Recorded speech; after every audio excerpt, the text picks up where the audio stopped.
7 of them in the bag, and we've had a ball, an absolute ball.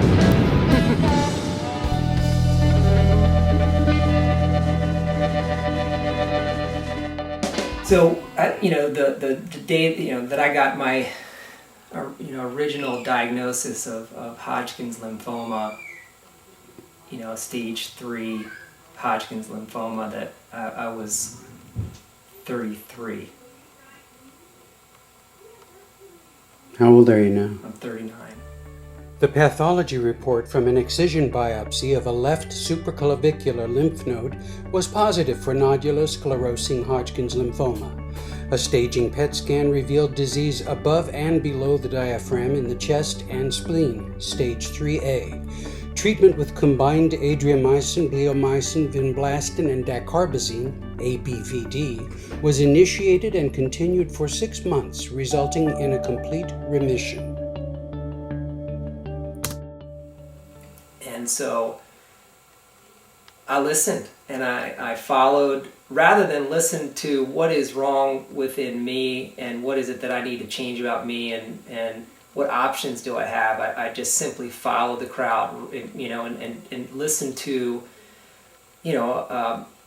a Harvard MD and a very well respected oncologist, with the bow tie and the lab coat and the clipboard and everything. And I did the chemotherapy, and I didn't believe in it, and yet I did it, and I was showing results. But in the end, I relapsed within 30 to 45 days after the end of a 6-month chemotherapy treatment, and was told, really, hey, if you don't enter into high-dose chemotherapy and stem cell transplant immediately, you will be dead in 18 months. A follow-up magnetic image of December 3, 2004 was negative for any signs of Hodgkin's disease, but by February 13th, a PET scan demonstrated an enhancing supraclavicular node. When this lymph node was biopsied on February 20th, it was found to be recurrent nodular sclerosing Hodgkin's disease. Because of the dire prognostic implications of a recurrence after only several months in remission, on February 23rd, urgent recommendations were made to go to Moffitt Cancer Center for high-dose chemotherapy with a stem cell transplant. That date was basically almost a year after my original diagnosis, so we're almost at the 5-year mark of that moment. So we're only a couple days away from that. And it was just at that point, despite being in that just total despair, my gut was telling me, get out of there. And it was just, there was a turn of events in me, and I just said, F you.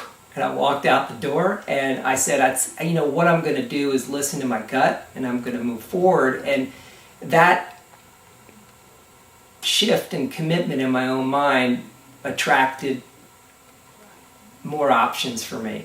And one of those options was meeting Gar, and the most powerful one, and it was where I was able. And you've been through ABVD for 6 months. Compare and contrast. Great question. It's a great question. ABVD chemotherapy was that I was killing myself. I was killing myself, and that I was turning off my lights. And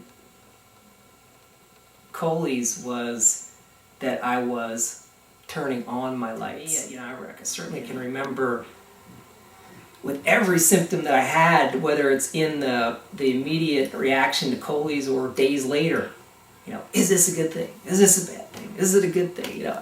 Am I going the wrong direction? And you're just gonna have to stay committed and fight through it until you get to that point where you say to yourself, I'm making progress, and I know it. And then, of course, it wasn't comfortable, but I learned to really value that fever and to value that pain. And what a concept, right? That you could say, hey, I've got strong a flu-like reaction, and say, this is good for me. I mean, what a concept to think that that is turning you on and waking you up and remapping you in a way for you to survive. And not only survive, but be healthier than you've ever been. And to get that took time, to get that, understand that thinking. And now years later, I've looked at it when I've got I pick up a cold, or I get a flu, or I have a bout with something, and I think, that's great. Light me up, get my immune system going, I'll take it. And what a change in thought. And so back to... After 21 months of immunotherapy, whole-body magnetic imaging of December 6, 2005 revealed no abnormalities with the exception of the known 4.5 centimeter supraclavicular mass at the site of biopsy-proven recurrent disease. Because no muscular infiltration was seen, the mass was removed en bloc with a modified radical neck dissection on December 7th and identified by the pathologist as nodular sclerosing Hodgkin's disease. Over the course of more than 4 years of post-operative follow-up to the present time, the development of greatest significance has been a new family. You're a thinker. You think in systems. What we're really going for here, what we're trying to accomplish, is what I call the Margaret Mead principle. You've probably heard of her. She's an anthropologist, and probably her most famous saying is, never doubt that a small group of thoughtful, committed citizens can change the world. Indeed, it's the only thing that ever has. Right. And the reality is that it's criminal. You know, it's criminal that Coley's has been held back, and we all witness these just absurd limitations on options, and they happen by people who are really not thinking about the big picture or about the truth. And so I think that it's criminal, and to think that the opportunity cost of not allowing that back into our culture as an option, it's so scary that you can think about all of the people and the families of the people that could have been helped to date. All I'm asking you is, you don't have to fully believe it. You just have to believe that it is possible, that you will believe, that these things work, and that someone and some effort has snowed us all into believing that it's not possible.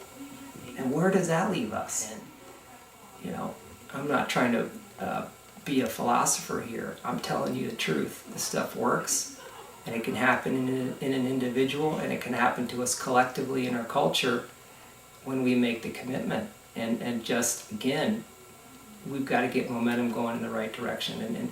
And this, Coley's is just a perfect example of how to create the spark.